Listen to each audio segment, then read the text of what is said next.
दिवंगत अजीत पवार की पत्नी सुनेत्रा पवार महाराष्ट्र की पहली महिला उप मुख्यमंत्री बन गई।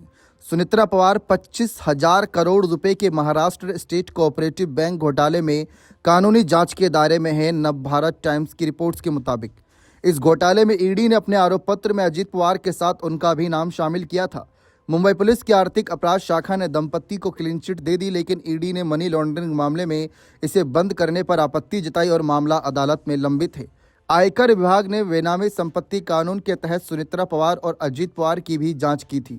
इसके बाद एजेंसी ने 1,000 करोड़ रुपए की संपत्तियां जब्त की थीं, लेकिन दंपत्ति को न्याय निर्णय प्राधिकरण और फिर अपीलीय न्यायाधिकरण से राहत मिल गई थी। कोर्ट ने फैसला सुनाया कि संपत्ति के लिए भुगतान किए जाने के सबूत के अभाव में दंपत्ति को वास्तविक मालिक नहीं माना जा सकता। एमएससीबी का मामला राज्य के सबसे राजनीतिक रूप से संवेदनशील मामलों में से एक रहा, क्योंकि इसमें सत्ताधारी और विपक्षी दोनों दलों के कई राजनेता शामिल थे।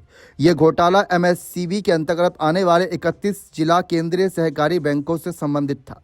अधिकांश का नाम जिलों के नाम पर रखा गया था और उनके प्रमुख वरिष्ठ राजनेता थे। इन बैंकों ने नियमों का उल्लंघन करते हुए सहकारी चीनी कारखानों को ऋण दिए थे।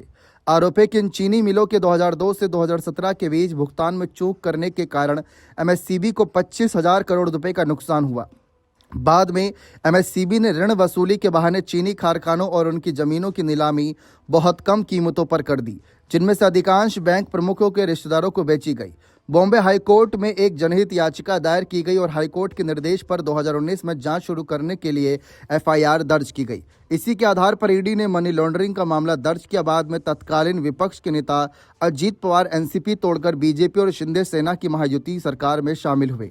जब अजीत एमएससीबी से जुड़े थे तब जारंदेश्वर शुगर कोऑपरेटिव मिल की खरीद के सिलसिले में सुनेत्रा का नाम ईडी के जांच के दायरे में आया। ईडी ने बताया कि एमएससीबी ने 2010 में एक नीलामी में मुंबई स्थित एक बिल्डर से जुड़ी गुरु कमोडिटी प्राइवेट लिमिटेड को यह मिल 65 करोड़ रुपए से अधिक में बेची थी। इसके तुरंत बाद गुरु कमोडिटी ने नवगठित निजी कंपनी जारंदेश्वर शुगर को 12 लाख रुपए के वार्षिक शुल्क पर मिल पट्टे पर दे दी।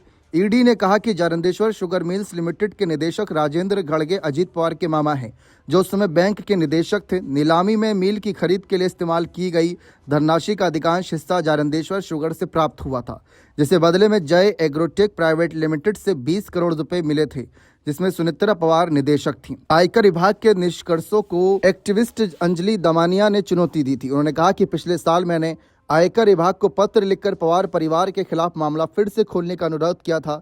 सुप्रीम कोर्ट ने गणपति डीलकॉम मामले में अपने उस आदेश को वापस ले लिया था, जिसमें कहा गया था कि बेनामी लेन देन यानी निषेध संशोधन अधिनियम 2016 को पूर्वव्यापी रूप से लागू किया जा सकता।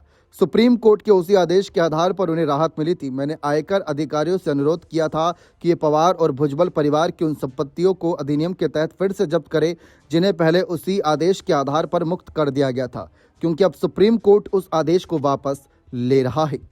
बने रहे चैनल के साथ। बहुत बहुत शुक्रिया।